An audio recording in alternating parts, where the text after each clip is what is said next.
Hi, welcome to Mark's Basement Arcades. Today we're going to be working on one of the Fyre Slingshots. We're going to take it apart, clean it, put a new coil sleeve in, make sure it's adjusted correctly, and everything is working good. And that's about it. This shouldn't be too hard. I got everything working on this machine. Like I said, I did document that one issue I had. Actually it was this slingshot wasn't working. This wire that's right here that went to the harness to another one of the switches had broke off, and I had to solder it back on to make this slingshot work again. So as always, take pictures of what you're doing first.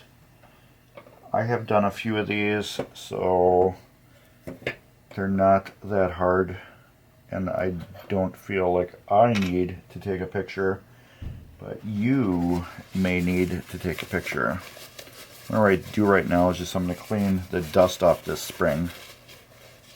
A little dusty. And then I'm going to take my green scrubby pad and just go around like this in a circle with it.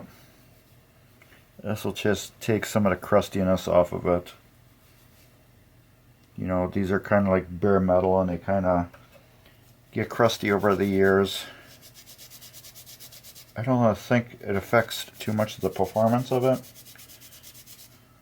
but I just like to get things clean while we're in there. Linkage looks pretty good. And then we will take these screws out. There should be 3 screws. We are missing one.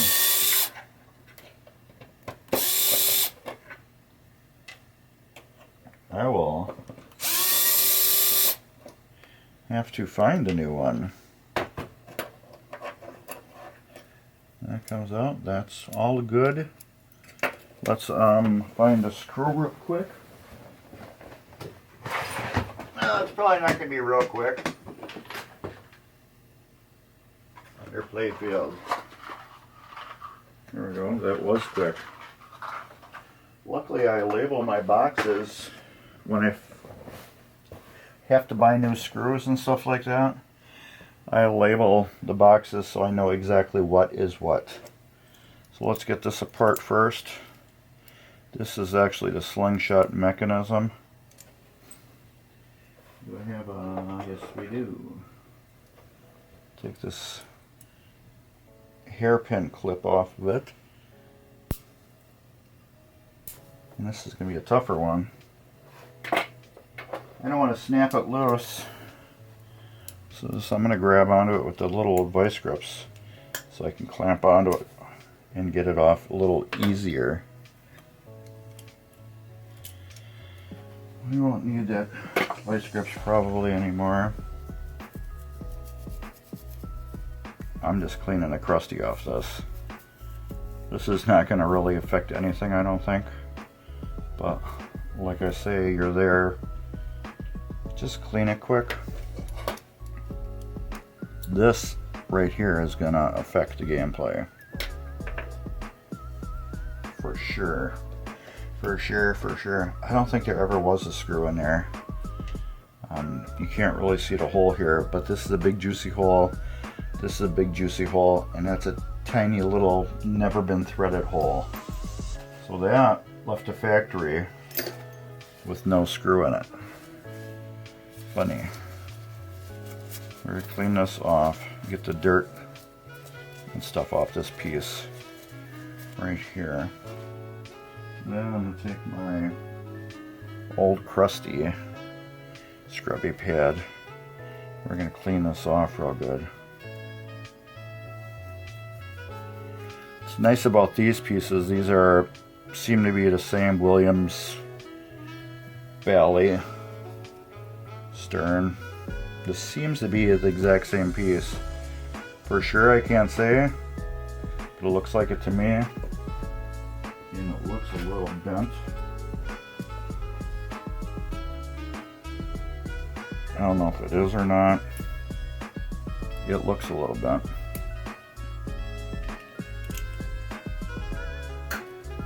Well, I will try to straighten it.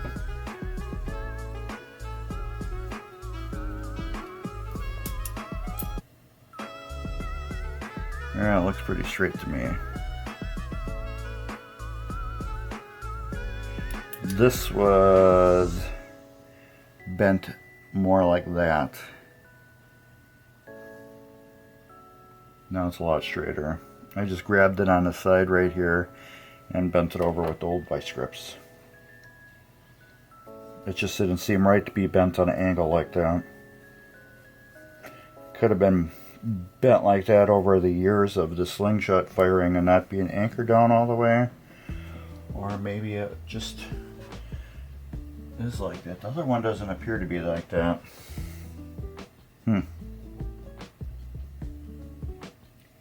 Oh, I think I'd actually overbent it.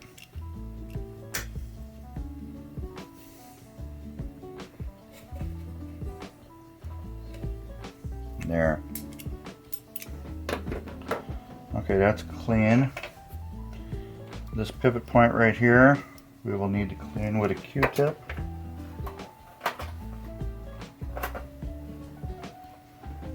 And a little naphtha. Like I said, slingshots are pretty easy to do. There isn't too much rocket science with them.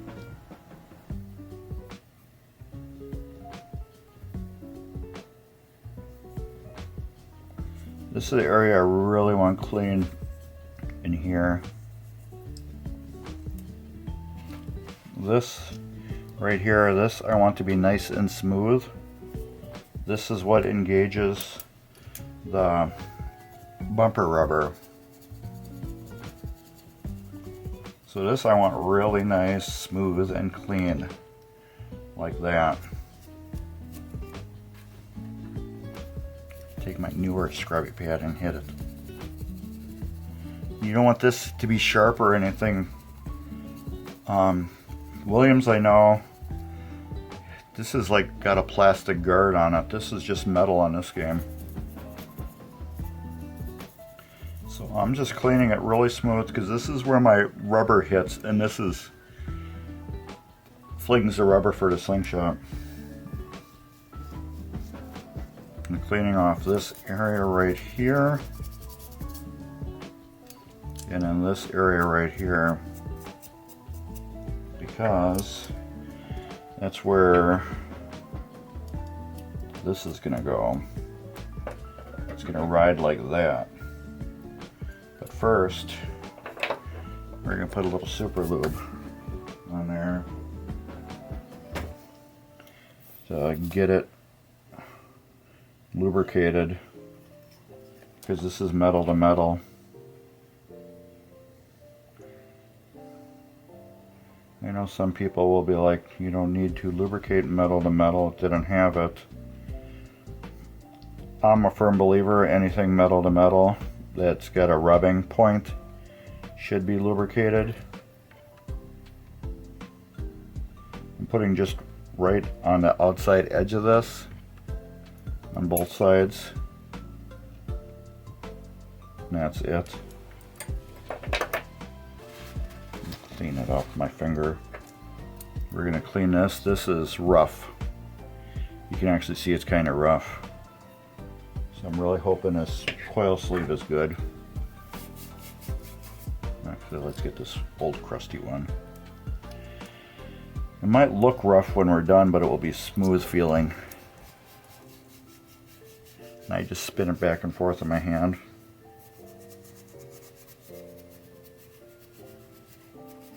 This you want as smooth as possible too. This creates a better hit for the sling.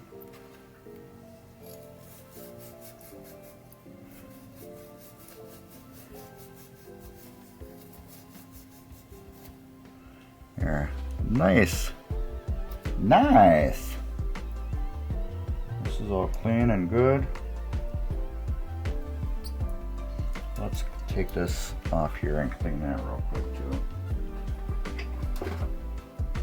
hope we don't fling the C-clip off of it.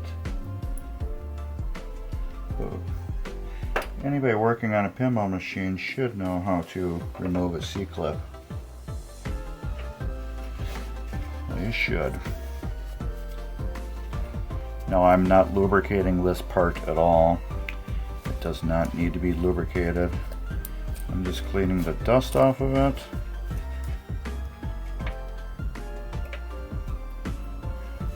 Just to make that pivot point clean. Alright, that's clean. And just for the record, I'm going to clean that C-clip too. So you like this video?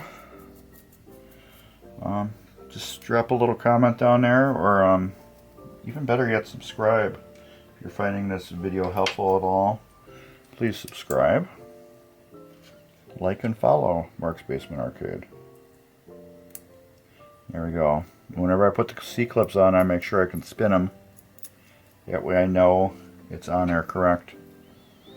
This will go like that. And then that means that goes like that. That means this goes like this.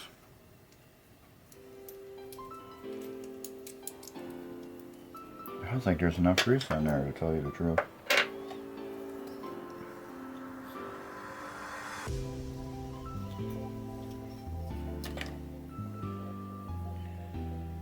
There. A little glop, bigger glop on there. Like it looked like it absorbed into the metal for some reason. That goes like that.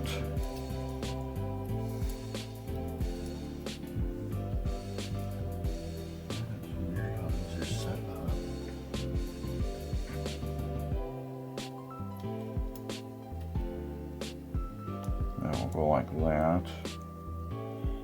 We'll put the hairpin clip back on here, like that. Now that's moves real nice, easy, and smooth. Alright, screwdriver. Can't go wrong with a magnetic screwdriver tip.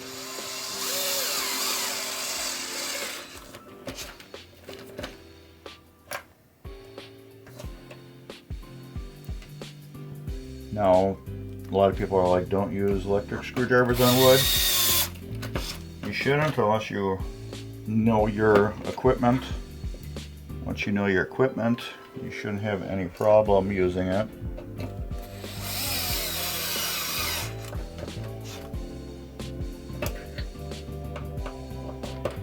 That's all tight. And that moves like butter. Take this ginormous washer, put that there, put that like that, because that's what the spring rides on and holds it. Now we will move some of our junk. We'll take these two screws out.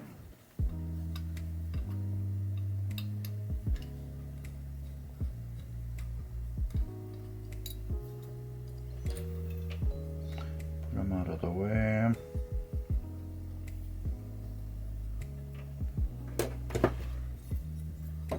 That goes like that, that goes like that.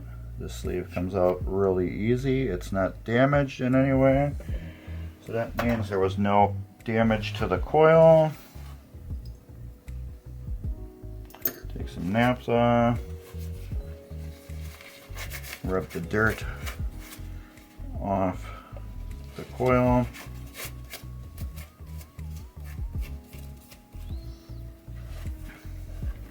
Now always when you're underneath your play field, you should just go around and look at your connections if you can. Make sure all the wires are connected.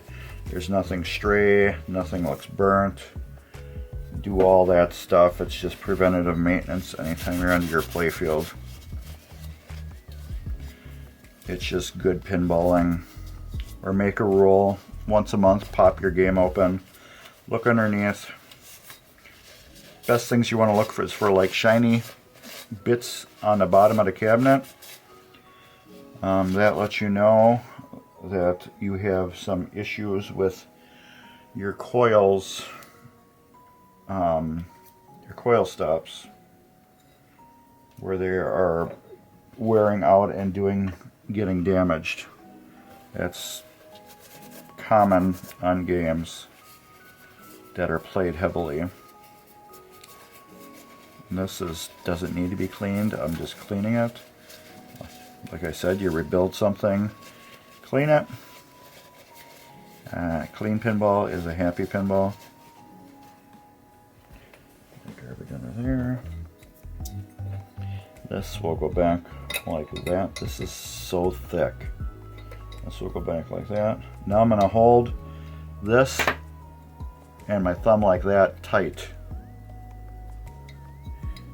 So when I get these screws in here, if I set it down correctly, there we go. I want this, you can see how this is oblong. This is to adjust for adjustment, to make the coil tighter in there or loose and sloppy. We want it to be tight. So by pushing this like this together, we'll pinch that coil in there nice and tight. Tighten your screws up. I usually will bring both of them in and then tighten them up.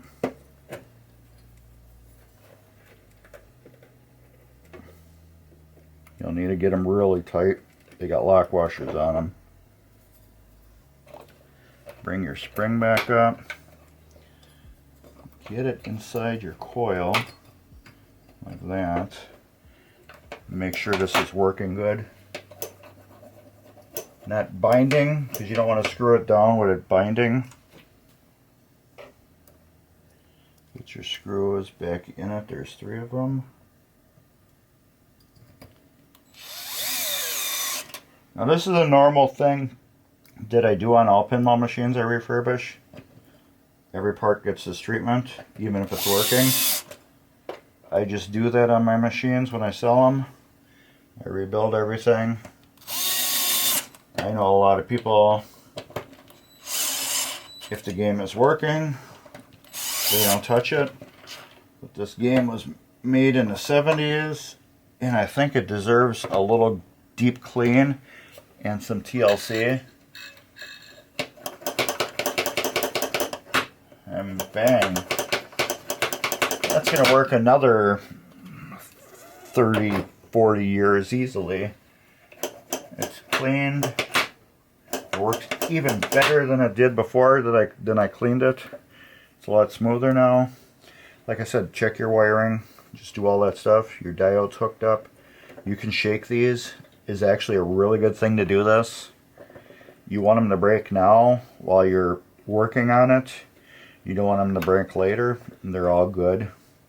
So that's it. We're done. So yeah, thumbs up. Please like, subscribe, comment if you found anything useful or want to add anything. And I guess that's about it. Later.